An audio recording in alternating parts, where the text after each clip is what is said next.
Le laboratoire Activa, le spécialiste des produits de bien-être en pharmacie et de la nutriponcture, présente.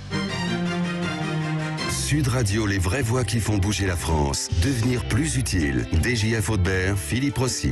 Et bonsoir à tous, 19h26 sur Sud Radio comme chaque mercredi soir. Vous le savez, c'est votre rendez-vous Devenir plus utile avec DJF Hautebert. Bonsoir mon cher DJF. Bonsoir à tous. Ce soir, c'est bonbons pour tous, mais les bons bonbons. Voilà, les bons bonbons, on va vous les présenter dans quelques instants. Pour des ceux qui bonbons, sont sages. bien sûr, des bonbons pour nous récompenser, de donner une contrepartie à notre présence afin de rendre notre monde meilleur. Tiens, je vous rappelle la définition de l'utilité, c'est le principe que toute action doit être acceptée ou désavouée selon sa tendance à augmenter ou diminuer le bonheur des parties en présence. Mon cher DJF, dites-nous tout, quel est le thème du jour donc? Alors ce n'est pas le vote utile, malgré qu'on en parle du matin au soir et du soir au matin. Les bonbons doivent-ils être utiles pour notre santé et celle de nos enfants? Et ça, justement, eh bien, on va tenter de répondre à plusieurs questions. On va en parler, DJF. Mange dès le plus jeune âge sans méfiance, comme une récompense, mais les bonbons ne sont pas toujours très bons, malgré leur aspect rose, jaune, rouge, etc. Colorants, additifs, sucre à outrance, et j'en passe, et les meilleurs. Est-ce bien raisonnable de récompenser nos bambins, les petits et les grands, avec des bonbons un peu poison? Eh oui, alors, DJF, quelles sont les questions que l'on doit se poser? Pourquoi doit-on faire attention aux bonbons et à leur composition?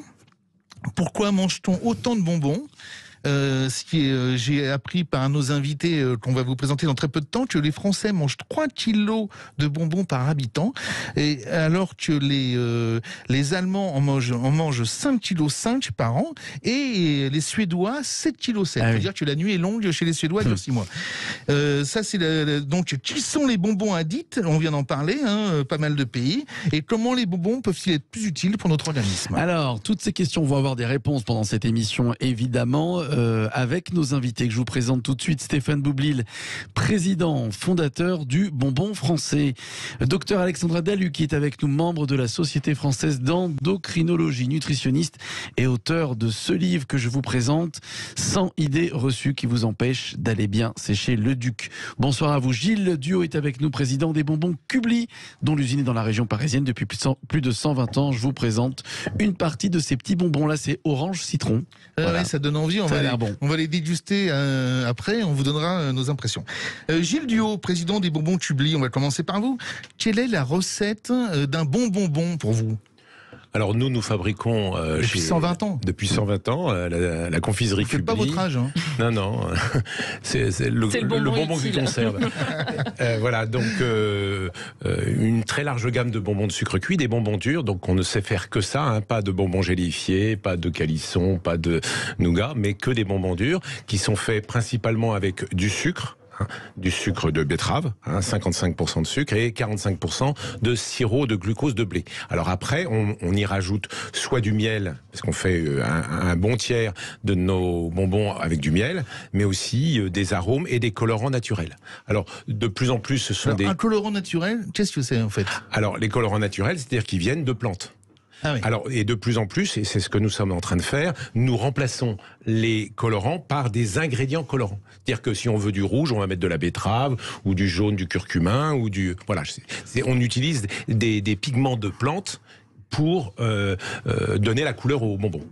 Alors votre savoir-faire est reconnu, vous faites les bonbons en marque blanche, si on peut dire, pour la durée, pour Angelina, pour Disney. Vous exportez dans le monde entier, aux États-Unis, etc. Ouais. Quelle est la recette donc des bonbons? C'est ça, les gens ont besoin de revenir au naturel? Alors d'abord, on a une vraie culture en France du bonbon. Il n'y a pas une région où il n'y a pas une spécialité. Ah ouais. Alors je cite des exemples. Bien sûr. Si vous me permettez, les calissons dates. On en parlait tout à l'heure, les bêtises de Cambrai, on fait souvent des grosses bêtises, et on est récompensé avec une bêtise de Cambrai, le nougat de Montélimar, la pastille de Vichy. C'est vrai qu'on oublie vite que dans chaque région, il y a un bonbon. Il y a une recette qui est liée souvent à d'abord le talent d'un confiseur et puis surtout de la disponibilité locale d'un certain nombre de matières premières. Par exemple à Aix-en-Provence il y a des amandes et du melon, on va faire des calissons. Si en Bretagne il y a du lait, du sel, on va faire du caramel au beurre salé, etc. Donc toutes les régions ont développé des spécialités et il faut encore des confiseurs pour les fabriquer. Et nous en fabriquons une bonne partie. On a beaucoup de nos clients qui nous demandent de faire leur recette. Un exemple, le petit pois au lard qui avait disparu dans la région Rhône-Alpes. Ah oui, le petit pois au lard, c'est énorme.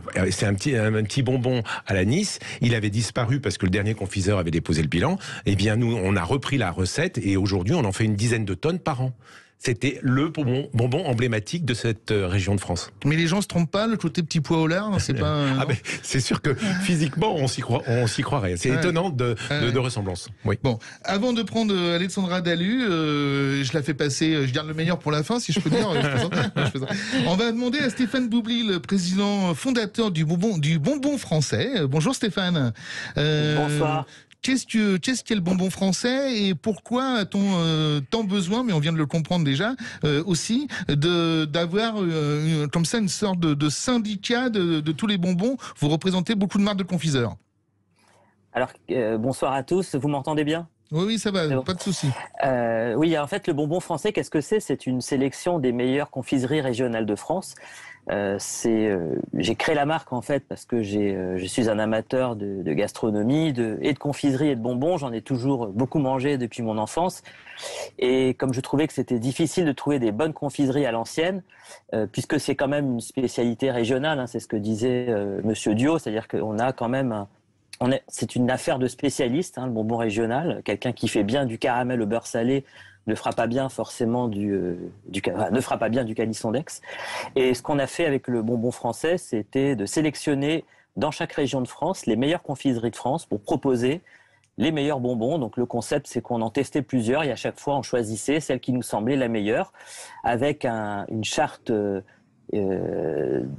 qui est qu'il faut que tous les ingrédients soient d'origine naturelle, avec aussi des recettes qui mettent le plus en avant les ingrédients nobles comme le miel, l'amande, et le moins de sucre ajouté possible. Voilà, donc ça, c'est nos critères de sélection et de choix. Et puis, il faut évidemment que le bonbon soit bon, mais ça va sans dire.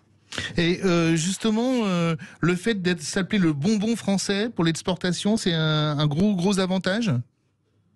C'est un avantage. Alors aujourd'hui, on exporte un petit peu, mais pas beaucoup encore, puisqu'on est encore une structure naissante, on va dire. Mais oui, parce que de toute façon, tout ce qui est français est valorisé à l'international, et notamment lorsqu'il s'agit de gastronomie. Donc forcément, le mot français véhicule des valeurs de qualité auxquelles on se revendique. Et puis sur le marché français aussi, c'est une garantie que les bonbons sont fabriqués en France. Et c'est souvent des questions qu'on nous pose, c'est-à-dire que même si la marque s'appelle le bonbon français, on a souvent des clients ou des prospects qui nous disent « Mais est-ce que tous vos bonbons sont bien fabriqués en France ?»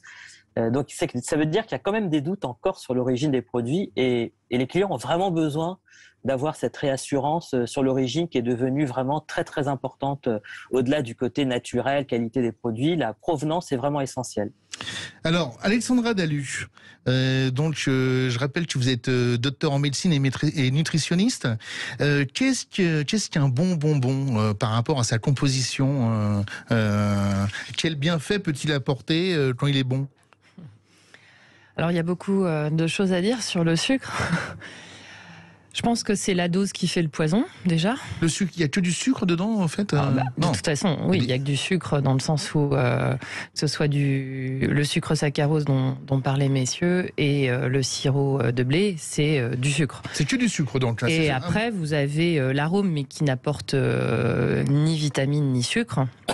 Et vous avez certaines plantes, et tant mieux si elles sont d'origine naturelle. Et bien sûr, je suis tout à fait favorable à cette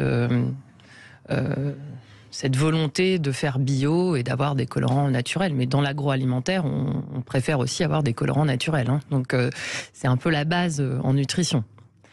Après, quand je vous disais c'est la dose qui fait le poison, c'est évidemment pas parce que vous mangez de temps en temps des bonbons que vous allez avoir un problème de santé. C'est si vous consommez énormément de choses dans la journée, de façon hebdomadaire, qui est sucré, qui va poser problème. Et l'alimentation est un pilier de la santé, mais ça n'est pas le seul. Vous avez des gens qui vont consommer d'autres formes de sucre. Donc, de la junk food, par exemple. Vous avez des gens qui vont consommer beaucoup de soda, beaucoup d'alcool, qui est un alcool l'alcool, c'est un sucre encore plus sucré que le reste et qui est un toxique licite. Ouais. Donc, vous avez quand même beaucoup plus de causes que juste le bonbon. Personnellement, moi, je suis pas une grande fan de bonbons parce que j'ai pas été éduquée avec les bonbons, mais il y avait des gâteaux, il y avait des biscuits, donc c'est pas le problème du bonbon en soi. C'est le grignotage, c'est la sédentarité. On en parle de plus en plus en France, donc c'est plutôt ça. Oui, et je trouve que c'est bien d'avoir une belle confiserie en France. Et ce petit côté qu'on peut avoir selon les régions, je trouve ça très sympathique pour faire un cadeau. Voilà. Et il faut revenir sur cette qualité et sur le fait de consommer moins de sucre, mais en général, pas que le bonbon. D'accord. Mais donc là, la thématique, ça nous a pas échappé, donc c'est quand même le bonbon. Et est-ce que le fait de consommer quand même, pour des enfants de 2, 3, 4 ans, des sachets de... je vais pas citer les marques, hein, mais des sachets de bonbons qui ont des colorants, qui ont l'air beaux, comme ça, tiens, je vais t'offrir des fraises machin, ou des trucs... pour les anniversaires, où il y en a partout, est-ce que c'est quand même bon pour l'organisme? Alors, je pense pas. L'anniversaire, c'est une fois par an. Oui, donc, non, mais d'accord. Ça ira. Oui, non mais d'accord. Mais il y a des enfants, et vous me le disiez une fois en antenne, on les récompense tous les jours. Ça, c'est autre chose. Ça, c'est de la psychologie. C'est-à-dire que récompenser un enfant via la nourriture, c'est peut-être une mauvaise habitude. C'est-à-dire que si votre enfant fait quelque chose de super, on peut peut-être le récompenser différemment. Il n'y a pas que la nourriture. On peut faire un câlin, on peut partager, faire du sport, une balade. On peut lui offrir quelque chose en fonction de ce dont il a envie. Donc le côté, voilà, je te donne un bonbon parce que tu as été sage, c'est quelque chose en plus qui peut être après ancré dans le cerveau. C'est-à-dire que vous avez des empreintes dans le cerveau. Au niveau du système de l'hippocampe, vous avez des empreintes qui se voient à l'IRM cérébral. Donc c'est assez impressionnant. Donc là, il y a une imprégnation de tout ce qui est système de récompense. Et bien sûr, quand c'est un peu la quotidien. Carotte, c'est-à-dire, t'es gentil, voilà. T'es gentil, je te donne un bonbon. T'as bien fait ton numéro, je te donne un bonbon. C'est pour ça que je vous dis, ça peut entraîner au fur et à mesure un trouble du comportement alimentaire. Mais si vous avez une petite fête entre amis, si vous avez un petit goûter de temps en temps, c'est pas ça. Il faut arrêter aussi de psychoter tout le temps pour tout, parce que vous tombez dans l'orthorexie.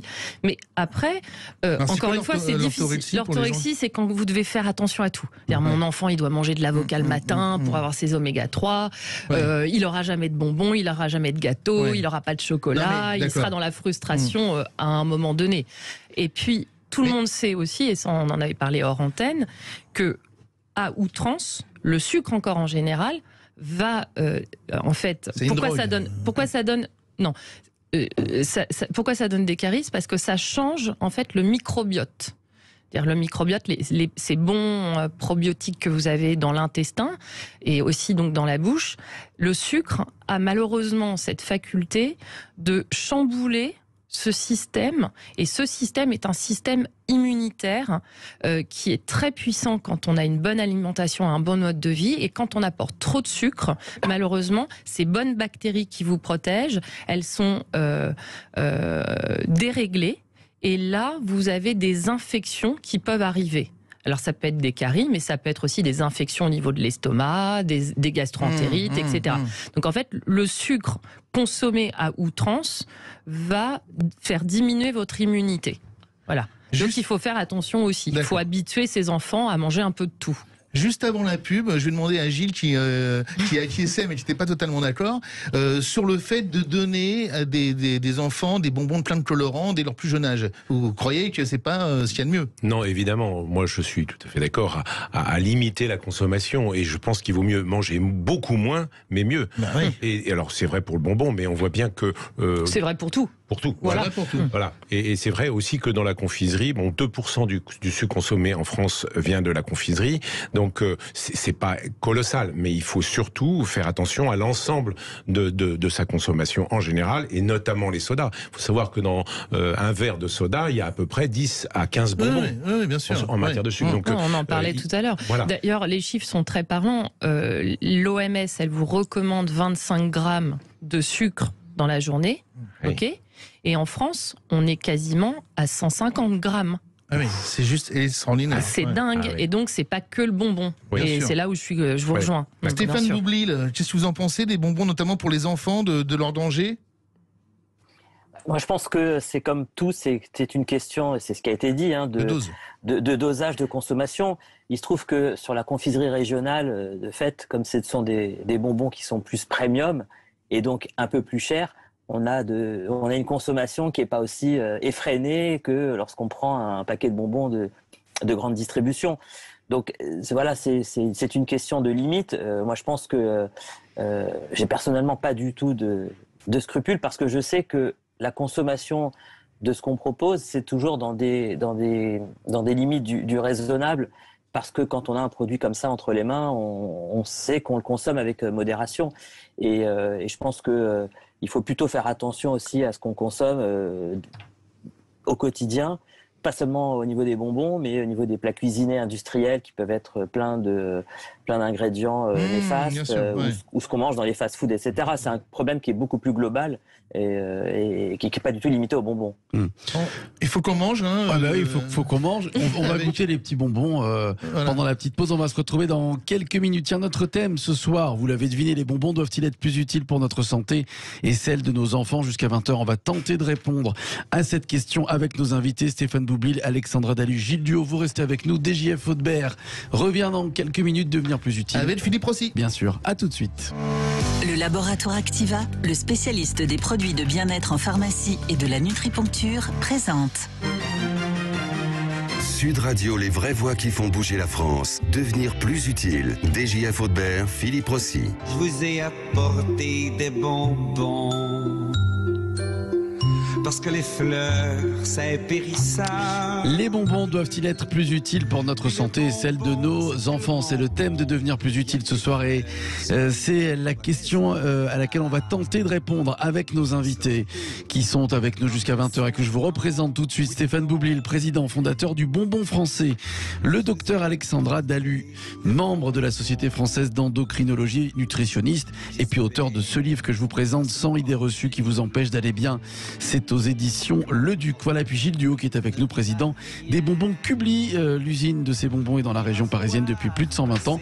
Très bon vos bonbons, hein. Enfin, moi j'ai orange, citron, je crois que vous avez miel, des JF Hautebert. Alors là, j'ai une mandarine, une vraie mandarine, je la montre pour. C'est incroyable, c'est délicieux. J'en ai donné à tout le monde et personne. Il y a Alexandra qui n'a pas voulu. Comme elle a des belles dents. Elle veut pas avoir le. Non, mais j'aime bien le sucre, mais j'aime que le chocolat. Elle veut pas avoir carie.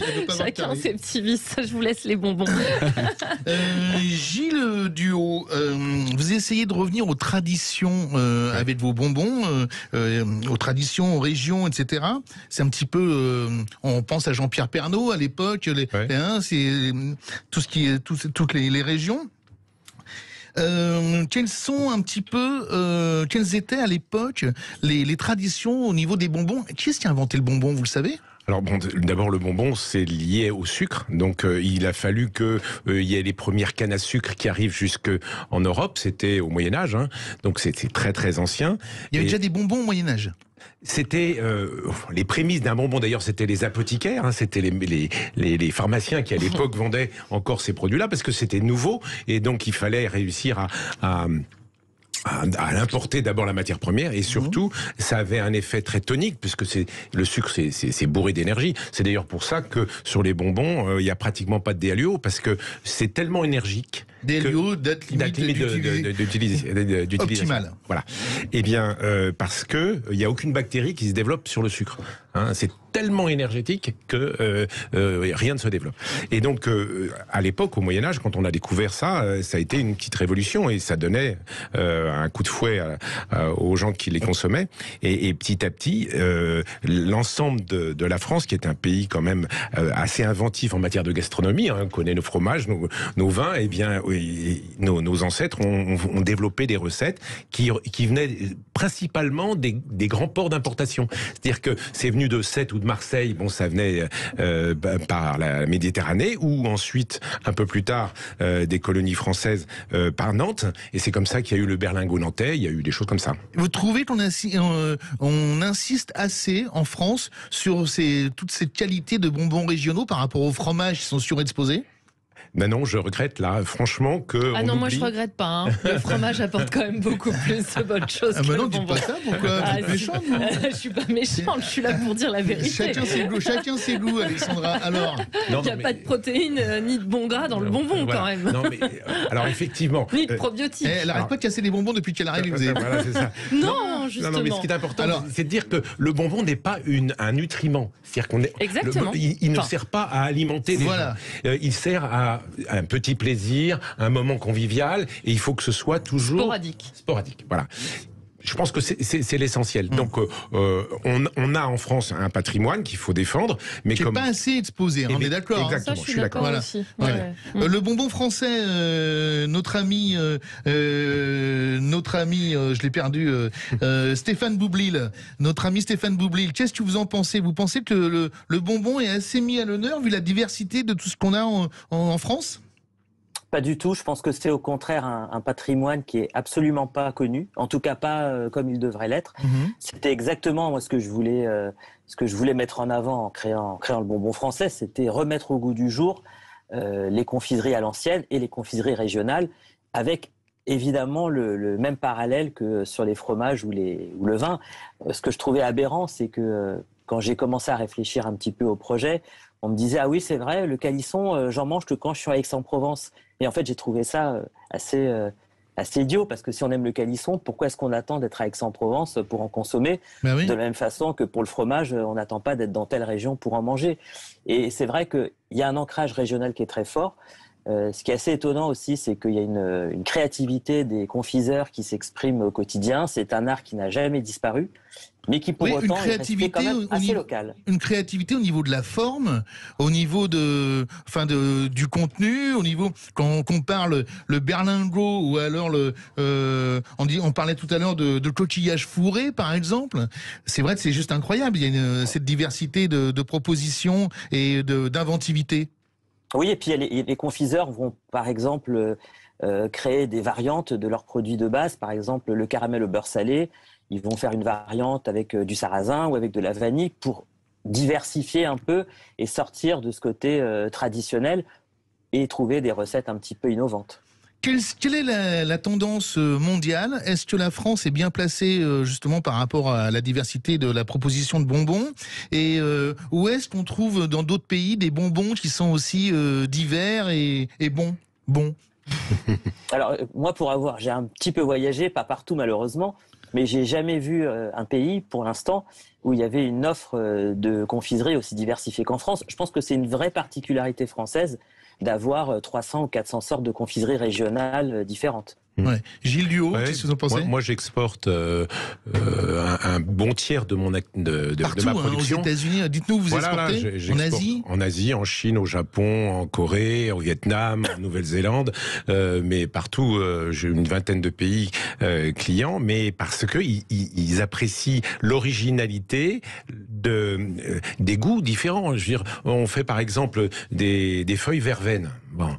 Mais c'est pour les Asiatiques, c'est extraordinaire. Moi, j'en ai fait 4-5 tonnes là il y a 2 mois pour un client chinois. Pour un seul client, il voulait 4 tonnes et demie de feuilles verveine. C'est incroyable. Mais il en mange combien par jour, lui, alors ? Ils sont nombreux, les Chinois. Oui. Mais c'est ça, on se rend pas compte que quand on parle de France, déjà, ça fait briller.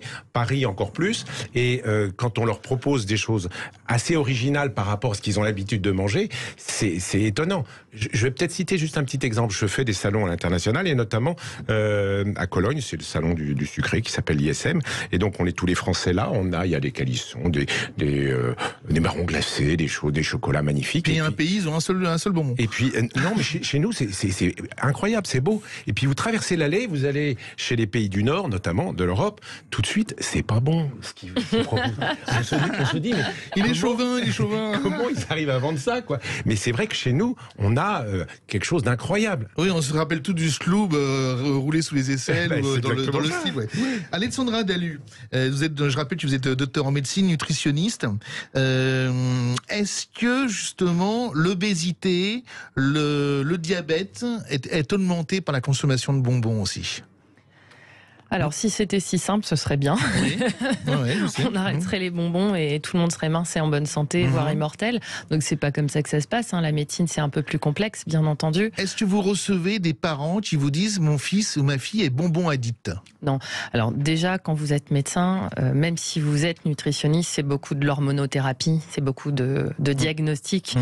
Pourquoi vous faites 100 kilos ? Pourquoi vous faites 70 kilos alors que vous devriez en faire 50, très, très sincèrement, c'est généralement un dérèglement hormonal. Après, la poule et l'œuf, c'est sûr. Comme je le disais tout à l'heure, le pilier santé, il passe tout de même par l'alimentation et par un bien dormir et bien bouger.